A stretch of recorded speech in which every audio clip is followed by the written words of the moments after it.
this YouTube channel. Oke, selamat pagi semuanya. Perkenalkan, nama saya Daniel dan pada hari ini saya akan membawakan mengenai topik logical fallacy. Nah, jadi mungkin sebagian dari kita sehari-hari pernah mendengar kalimat-kalimat seperti kuliah itu nggak penting, banyak kok yang kuliah, yang nggak kuliah tapi sukses, atau kata-kata seperti rokok itu nggak bahaya kok, kakek gua aja ngerokok tapi udah umur 90 masih hidup. Nah, kalimat-kalimat seperti ini itu merupakan contoh dari adanya logical fallacy. Tapi logical fallacy sendiri itu apa sih? Nah, fallacy itu berasal dari kata Latin fallacia, yang artinya deception atau tipu muslihat. Kenapa sih dinamakan fallacy atau tipu muslihat? Nah, karena fallacy ini sifatnya tuh menipu orang yang mendengar argumen tersebut.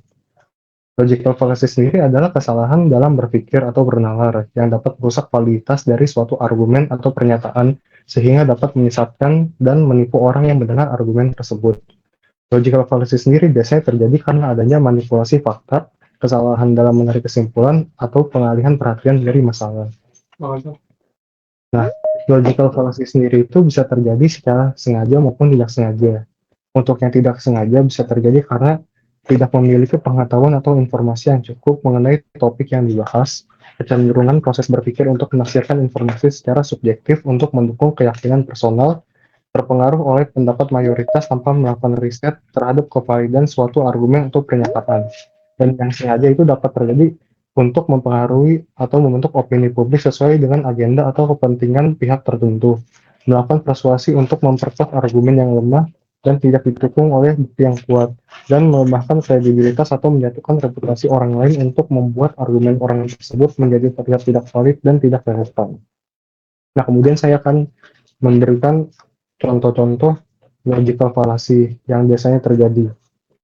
Yang pertama itu ada ad hominem, yang berasal dari bahasa Latin yang artinya tertuju pada orangnya atau to the person. Jadi ad hominem sendiri adalah logical fallacy yang dimana seseorang menyerang fisik atau karakter pribadi lawan debat daripada menanggapi argumen yang sebenarnya. Jadi contoh skenario-nya itu ketika seseorang dengan berat badan berlebih membahas mengenai pentingnya olahraga untuk menjaga kesehatan. Lalu diberikan respons oleh pendengar, kamu aja gendut, tahu apa soal olahraga. Bisa dilihat dari sini, bukannya mendengar kebenaran dari pernyataan pembicara, tapi pendengar malah menyerang pembicara secara personal. Lalu yang kedua ada tu quoque, yang berasal dari bahasa Latin juga, yang artinya you too, atau kamu juga. Tu quoque adalah logical fallacy di mana seseorang menanggapi kritik atau argumen lawan dengan menuduh lawan tersebut melakukan hal yang sama tanpa menanggapi substansi dari kritik yang diajukan. Contoh skenario-nya adalah ketika seorang paman yang perokok menasehati keponakannya bahwa merokok itu bahaya, dan keponakan bukannya mendengarkan nasihat tersebut malah mengatakan bahwa pamannya juga merokok. Selanjutnya adalah logical fallacy red herring, yang diberi nama dari penggunaan bau ikan asap untuk mengalihkan perhatian anjing yang sedang mengejar kelinci. Jadi red herring sendiri adalah fallacy di mana seseorang sengaja mengalihkan perhatian dari isu atau argumen utama dengan memperkenalkan topik baru yang tidak relevan. Contoh skenario-nya adalah ketika seorang atasan menegur karyawan yang sering terlambat datang ke kantor, tetapi direspons oleh karyawannya, tapi kan kerjaan saya selalu selesai tepat waktu dan saya sering membantu rekan lain yang kesulitan. Nah, alih-alih menjawab kritik tentang ketidaktepatan waktu, karyawan tersebut mengalihkan perhatiannya ke pencapaian kerja yang tidak relevan dengan masalah ketepatan waktu. Lalu kemudian ada appeal to authority.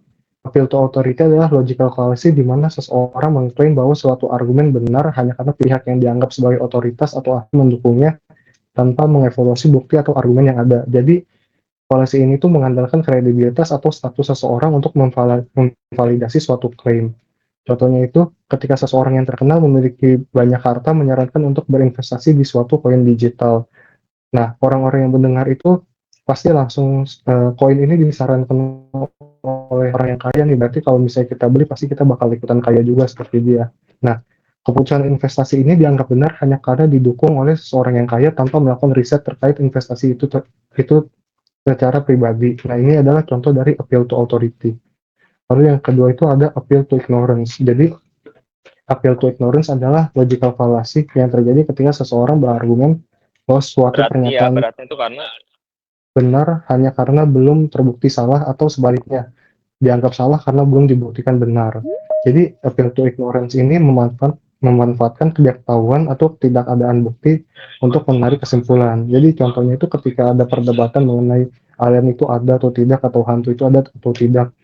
Nah, biasanya pendebat itu berkata bahwa kalau misalnya tidak ada bukti, ya berarti pasti ada lah. Nah, klaim tentang keberadaan tersebut itu dianggap benar hanya karena belum dibuktikan.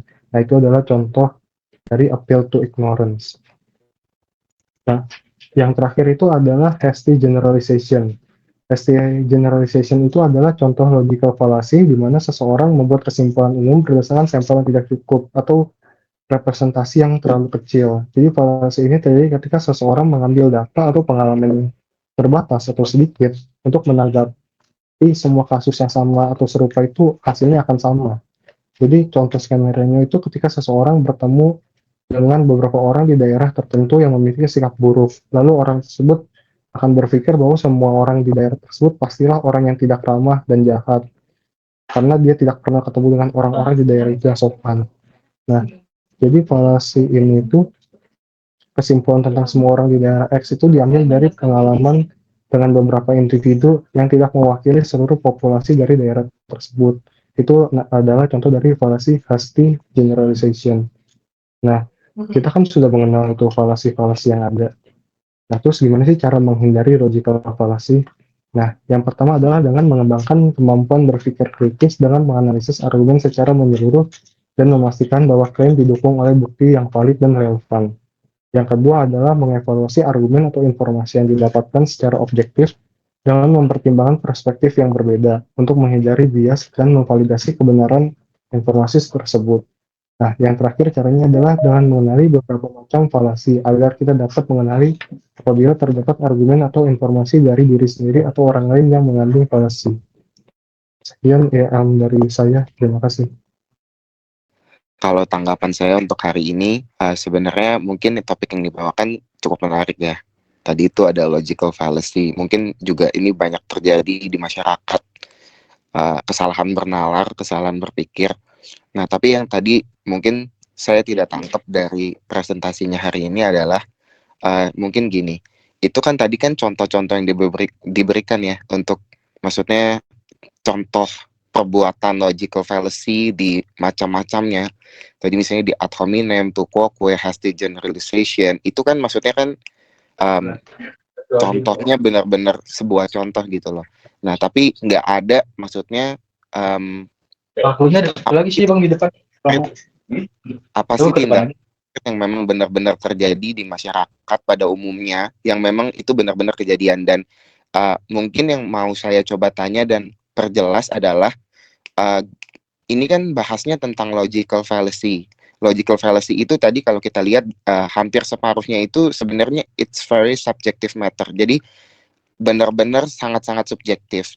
Contohnya tadi misalnya kayak di hasty generalization itu mungkin kayak yang semua cowok begitu, semua cewek begitu. Nah, itu kan sering banget kalau kita tahu ya, mungkin kita temui kalau itu di hubungan seseorang gitu loh. Misal dia sahabatan sama satu orang dan dia cerita, iya gue putus lagi sama pacar gue gara-gara dia cewek ini begitu, kayak gitulah segala macam. Nah, di mana koridor untuk membedakan kalau itu logical fallacy dan kalau itu memang cuman impulsive saying aja dari seseorang yang memang mungkin quote unquote dia merasa tersakiti oleh satu kategori subjek tertentu gitu loh. Dan juga kalau kalau misalnya contoh tadi yang kayak paman yang merokok menegur keponakan apa namanya supaya jangan merokok karena tapi keponakannya nolak nih karena diri dia sendiri juga merokok gitu loh.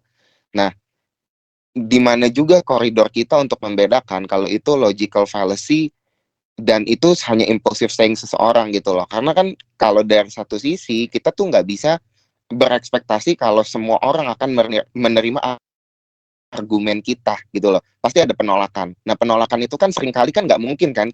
Kalau kita misalnya bilang, kan kita terlibat dalam argumen nih. Nggak mungkin kita bilang dan dia harus cari-cari dulu, riset-riset dulu. Itu kan nggak mungkin gitu loh. Kecuali memang itu sebuah common knowledge gitu loh. Oh, oke. Thank you tanggapannya Kaleo. Jadi sebenarnya logical fallacy ini sendiri tuh terbagi jadi dua ya. Ada logical fallacy yang formal dan logical fallacy yang informal. Kalau kita tarik kembali dari artinya fallacy sendiri, yang artinya tipu muslihat.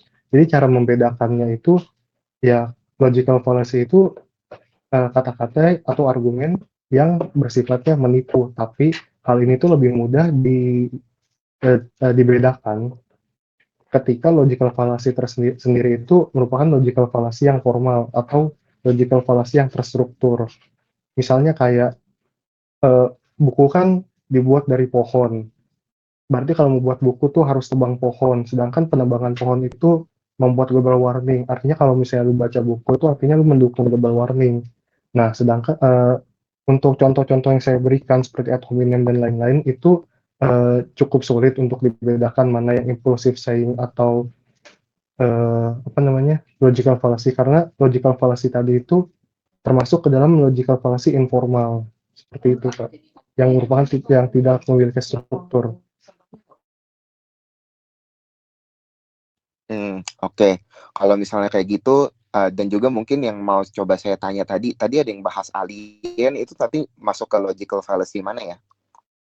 Oh, itu masuk ke appeal to ignorance. Jadi kayak Appeal to merasa ignorance. sesuatu itu, oh iya, Eh, tapi menurut saya ya, ini hanya menurut saya pribadi, nanti mungkin boleh dikoreksi kalau misalnya memang kurang tepat.